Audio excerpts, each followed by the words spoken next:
Hey everybody, welcome back. If you hear a little tiny dog barking, there is one outside barking a lot. That started as soon as I started recording, but it's okay. His name is Tito, he's really nice. Anyway, you could probably hear I have a little bit of a cold. I caught a cold on a plane because I just went on vacation to Greece.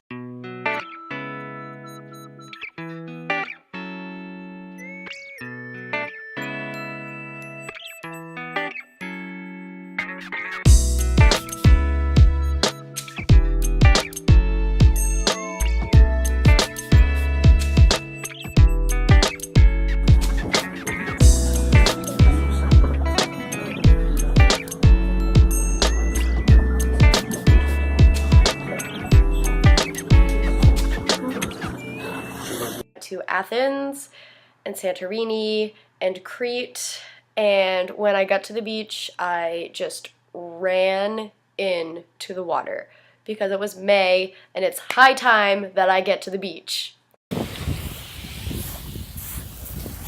Yes!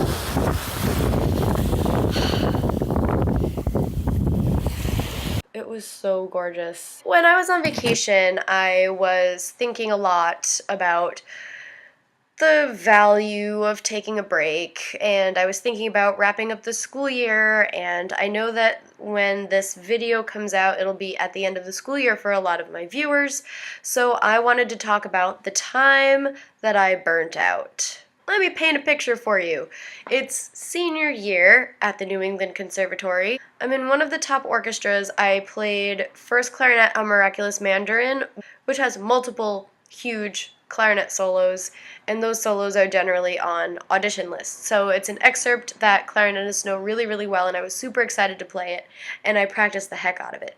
I was also preparing for my senior recital, and my senior recital involved playing the Schumann Fantasiestück, which is on YouTube.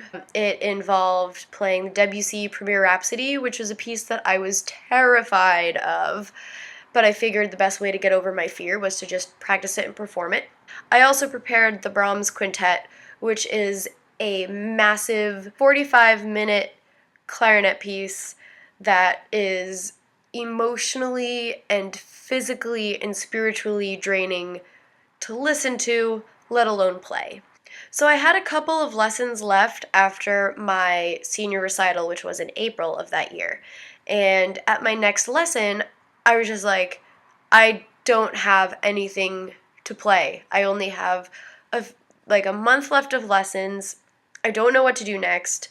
I had too much going on during the school year to even think about doing grad school auditions, so I had already decided I was going to take a year off before going to grad school. And I just was lost. I had just performed these huge, huge pieces, and I was just like, what's next? I didn't know what was next. I was sort of looking for guidance, but also, we bounced around a couple ideas, and I started learning a couple of new pieces, but I just didn't have it in me to practice. So school ended, I moved to Texas for a month, but we don't have to talk about that. I moved back, I got a job, and then I applied to grad school, and grad school auditions were in, I don't know, probably January or February, the year after I graduated, and it got to be about late December, and I had not touched my instrument since May. As my audition was approaching, I was like, maybe I should start practicing my clarinet. And I felt so guilty because it was in my room, and I'd come in at night and I would look at it and I'd just be like, I'm sorry. I was just doing an unhealthy amount of practicing, and the amount of practicing that I was doing mixed with the stress of getting everything done and graduating, mixed with the stress of what the hell comes next for me, was just overwhelming, and it just sort of broke me, which is a lot to admit to people on the internet. But I don't think I'm alone in feeling that, and so that's why I'm sharing it. Because if you're feeling this too, you're not alone either, trust me. So when you hear self-care, a lot of people think of like bubble baths and eating chocolate cake, which is a great form of self-care, just treating yourself. You can also take a more like responsible approach to self-care where you sort of get your finances in order and set a budget for yourself. That's another way you can self-care for yourself. But in this case, it was stepping away from the instrument. That was the self-care that I needed. I sort of fell out of love with music, and I was on the verge of going to school for something else, and I was toying with the idea of like, maybe, music was great for my undergrad and I have a lot of valuable skills, but like there are other things that I'm probably good at too that I could explore. But then something amazing happened.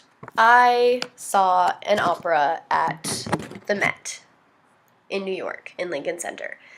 And that opera was Don Giovanni. And Don Giovanni is my favorite opera. It is the opera that started my love for opera. It is the opera that is responsible for me loving music and all types of music and all types of classical music, whether it's symphonies, chamber music, opera, etc.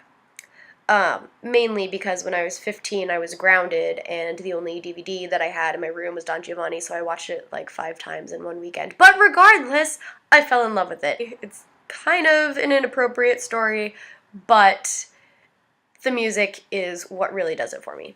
So after I saw Don Giovanni at the Met, which is played by a world-class orchestra with world-class soloists and amazing set design and costumes and the works, all the love that I had been missing just came rushing back, and the feeling of being inspired by music just came rushing back, and I felt myself again. Sometimes you need to just sort of take a step back,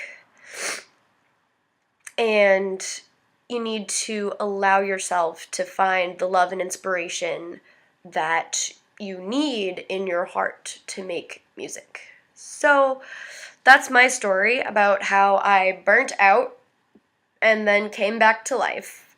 And every once in a while when work is sort of grating on me, and if I haven't had a good break and relaxed or had a chance to just sort of leave the city and go somewhere else, like, you don't have to be super wealthy to take a break. Like, you can, just take a day and read a book and just make some tea and relax, or you can, now that it's nice out, you can go to the beach or go for a walk or just like get out of the house. But sometimes stepping away from music will just sort of give you the time you need to reinvigorate yourself. I don't know if that's the word that I'm looking for. Sometimes you just need time to recharge your batteries, because music can be a really physically demanding, emotionally demanding process, because you're taking your emotions and you're creating something with your emotions and creating art, and that takes a lot out of you. So even though it's important to practice a lot to master your instrument, it's also important to take a break. So now that summer is here, it's summer vacation, still practice. Still take the time you need to practice, but also take the time you need for yourself. And that is the lesson that I'm giving you today. So go practice or not. So, look under the glass. I'm going to do something under the glass.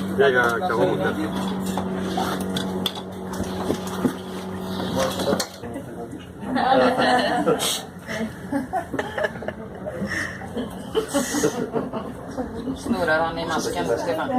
Aha.